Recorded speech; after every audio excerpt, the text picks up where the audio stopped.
एक फैमिली जो कि वेकेशन पर जाती है, लेकिन वहां पहुंचकर ही उनके साथ अजीबोगरीब चीजें घटना शुरू हो जाती हैं। आसमान से प्लेन अपने आप नीचे गिरने लगता है, जोर जोर की आवाजें आना शुरू हो जाती हैं। सारे जानवर उनके घर के बाहर घूमना शुरू कर देते हैं। किसी के दांत अपने आप टूट टूट कर गिरने लगते हैं। लेकिन क्या ये फैमिली आखिर तक में जिंदा रह पाएगी? तो इस कहानी की शुरुआत होती है एमांडा नाम की एक औरत से, जो कि न्यूयॉर्क शहर में अपने पति क्ले और अपने दो बच्चे आर्ची और रोजी के साथ रहती है। तभी एक दिन हम देखते हैं कि अपनी आम जिंदगी से तंग आकर एमांडा ये प्लान करती है कि क्यों ना वो अपने परिवार के साथ एक वेकेशन पर जाए, और इसलिए एमांडा न्यूयॉर्क से थोड़ी ही दूर लॉन्ग आइलैंड पर एक शानदार बंगला किराए पर बुक कराती है और पूरा परिवार अपनी छुट्टियां मनाने निकल पड़ता है। और कुछ ही समय बाद वो सभी उस घर पर पहुंच जाते हैं, जहां उस घर को देखकर सभी लोग बहुत खुश थे, क्योंकि वो घर उनकी उम्मीदों से भी ज्यादा सुंदर था। खैर, अब कुछ देर आराम करने के बाद एमांडा खाने पीने के सामान की शॉपिंग करने निकल पड़ती है। लेकिन तभी वहां मार्केट में उसे एक आदमी दिखाई देता है, जो कि खाने पीने का सामान बहुत ज्यादा क्वांटिटी में ले रहा था, जिसे देखकर एमांडा भी कुछ हैरान थी। खैर, अब सामान लेकर एमांडा घर पहुंचती है, जहां से वो सीधा अपने परिवार के साथ पास ही के एक बीच पर जाती है, जहां हम देखते हैं कि पूरा परिवार बीच पर अपनी पिकनिक को एंजॉय कर रहा था। तभी रोजी को समुद्र में एक बड़ा सा शिप दिखाई देता है, जो कि एक ऑयल टैंकर था। लेकिन अजीब बात तो ये थी कि वो शिप धीरे धीरे उनकी तरफ आ रहा था, जिसके बारे में रोजी सबको बताती भी है, लेकिन कोई भी उसकी बात को ज्यादा सीरियस नहीं लेता। लेकिन देखते ही देखते वो शिप तेजी से उनकी तरफ आ रहा था, और तभी एमांडा की नजर उस शिप पर पड़ती है, जिसके बाद वो सबको उस जगह से उठाती है। और वही होता है जिसका डर था। वो शिप तेजी से आता हुआ सीधा बीच पर चला आता है, जिसके बाद एमांडा और उसका परिवार किसी तरह अपनी जान बचाकर उस शिप से दूर चले जाते हैं। लेकिन इस बात से एमांडा और उसका पूरा परिवार बहुत परेशान था, क्योंकि ऐसा उन्होंने पहले कभी नहीं देखा। अब जैसे ही एमांडा सबके साथ घर पहुंचती है, तभी वो देखती है कि उस घर का वाईफाई भी डाउन था, यानी अब इंटरनेट भी नहीं चल रहा था।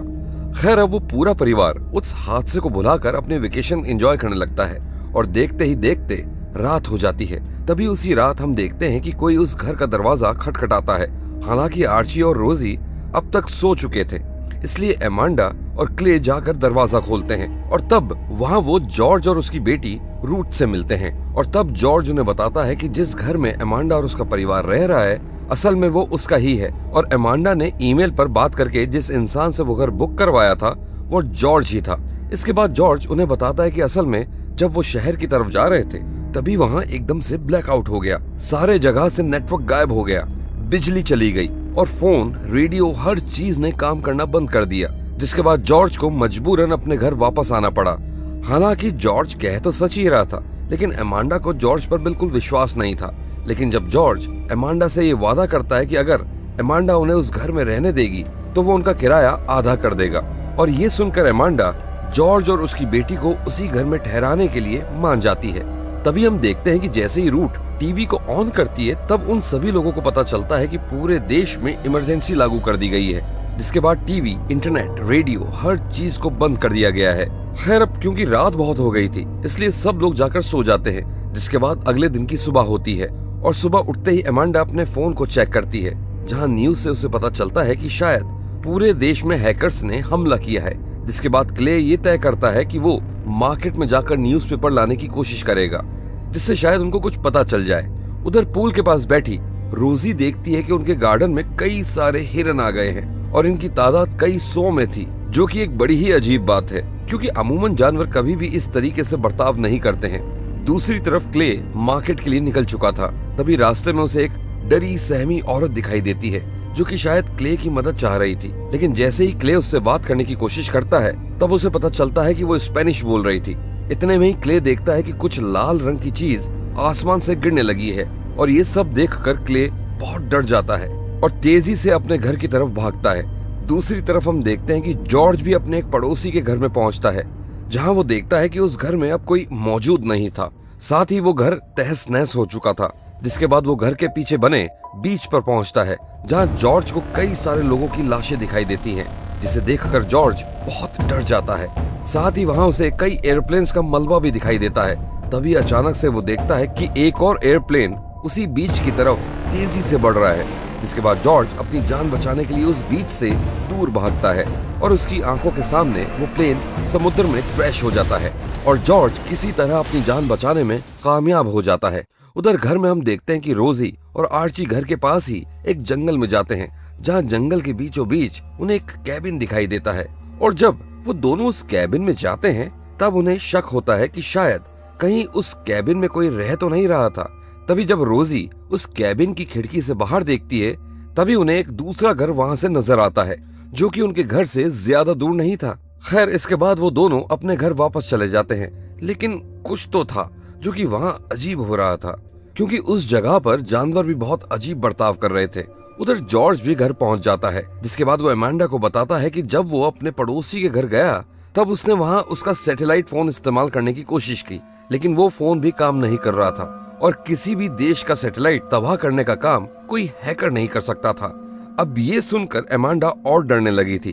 तभी अचानक कहीं से बहुत तेज आवाज आने लगती है, इतनी तेज कि जो कि कानों से सहन ना हो। अब इस आवाज के खत्म होने के कुछ देर बाद वहाँ क्ले पहुंचता है, जिसके बाद वो उन सबको बताता है कि एक बड़ा सा ड्रोन आकर उसके ऊपर ये पैम्पलेट गिरा कर गया है। जब जॉर्ज उस पैम्पलेट को देखता है तब उसे पता चलता है कि उस पर अरेबिक में अमेरिका का अंत लिखा हुआ था। अब इस पैम्पलेट को पढ़कर सभी लोग इस सोच में पड़ गए थे कि शायद किसी दूसरे देश ने अमेरिका पर हमला कर दिया है, इसलिए शायद ये सब हो रहा है। अब इतना सब कुछ देखने के बाद अमांडा और उसका परिवार बुरी तरह पैनिक कर जाते हैं और अब वो सभी बस उस घर और उस जगह से जल्द दूर जाना चाहते थे और इसलिए वो उस घर से निकल जाते हैं। हालांकि जॉर्ज उन्हें बार बार यही कह रहा था कि बाहर जाना अभी सेफ नहीं है, लेकिन वो लोग जॉर्ज की एक नहीं सुनते और वहां से सीधा न्यूयॉर्क शहर की तरफ निकल जाते हैं। लेकिन थोड़ी ही दूर पहुंचकर वो देखते हैं कि हाईवे पर बहुत सारी गाड़ियों का जैम लगा हुआ है, जिसके बाद अमांडा आगे जाकर देखती है। वहां उसे पता चलता है कि वहां खड़ी सारी गाड़ियां अपने आप ड्राइव करने वाली टेस्ला कार्स थी। साथ उन हजारों गाड़ियों में से किसी में भी कोई मौजूद नहीं था। तभी अमांडा पीछे से एक और गाड़ी को अपनी ओर आता देखती है, जिसके बाद वो तेजी से अपनी गाड़ी की तरफ भागती है, क्योंकि उसे ये समझ आ गया था कि वो सभी गाड़ियां अपने आप चलकर वहां तक आ रही हैं। जिसके बाद सामने से आती उन सभी गाड़ियों से किसी तरह बचते हुए अमांडा और उसका परिवार फिर से जॉर्ज के घर पहुंचते हैं। अब रात को सभी आराम कर रहे थे कि उन्हें फिर से कुछ आवाज सुनाई देती है और देखने पर पता लगता है कि उनके पूल में कई सारे फ्लेमिंगो आ गए हैं, जबकि फ्लेमिंगोज आमतौर पर ऐसा कभी नहीं करते हैं। तभी अचानक से वही तेज आवाज उन्हें फिर से सुनाई देती है, लेकिन इस बार उस तेज आवाज का असर इतना ज्यादा था कि उस घर के सभी ग्लास टूट जाते हैं और साथ ही उस घर की बिजली भी एकदम से कट जाती है।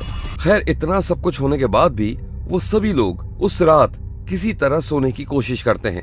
इसके बाद अगले दिन की सुबह होती है, लेकिन जैसे ही आर्ची उठती है उसे कुछ अजीब सा महसूस होता है और तभी अचानक से आर्ची का एक दांत अपने आप गिरने लगता है और साथ ही उसे खून की उल्टियां भी होने लगी थी। अब ये देख उसके माँ बाप बहुत डर जाते हैं।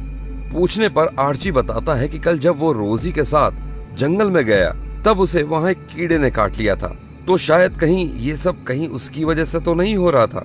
इसके बाद जॉर्ज अमांडा को बताता है कि उसका एक दोस्त डैनी पास में ही रहता है, शायद उसके पास इस चीज की कोई दवाई मिल सकती है। और ये डैनी वही आदमी था जिसे शुरुआत में अमांडा ने मार्केट में देखा था बहुत सारा सामान ले जाते हुए। अब क्ले और जॉर्ज आर्ची को लेकर डैनी के पास उसके घर जाते हैं, जहां पहले तो डैनी उनकी मदद करने से मना कर देता है, लेकिन क्ले की रिक्वेस्ट करने पर वो उन्हें कुछ दवाइयां दे देता है। साथ ही वो उन्हें ये भी बताता है कि उसने भी ड्रोन से कुछ पैम्पलेट्स को गिरते हुए देखा है, लेकिन वो कोरियन भाषा में थे। अब ये भी समझना मुश्किल हो गया था कि आखिर अगर अटैक हुआ भी है तो किसने किया है। इसके बाद जॉर्ज क्ले को बताता है कि उसका एक क्लाइंट मिलिट्री में था, जिसने उसे बताया था कि किसी भी देश को खत्म करने के 3 स्टेप्स होते हैं।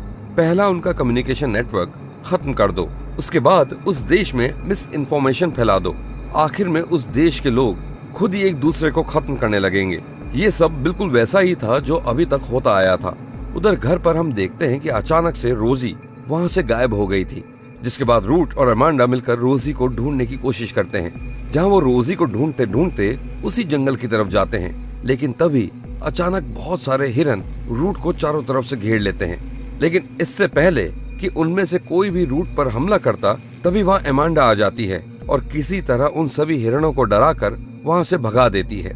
इसके बाद जब वो वापस जा रहे थे तब उनकी नजर शहर पर पड़ती है, जो कि पूरा जल रहा था और पूरा देश ही सिविल वॉर की तरफ बढ़ रहा था। इसके बाद हम उसी घर में पहुंचते हैं जिसे रोजी ने पहली बार जंगल के पास देखा था, और तब हमें पता चलता है कि रोजी उसी घर में थी जहां ऐसी सिचुएशन से बचने के लिए एक बंकर भी बना हुआ था। साथ ही उस बंकर में रहने का, खाने का और पीने का हर सामान मौजूद था ताकि कोई भी वहां लंबे समय तक बाहरी दुनिया से छुप कर रह सके। तो ये थी leave the world behind film की सारी कहानी। आपको ये कहानी कैसी लगी हमें कमेंट्स में जरूर बताइएगा।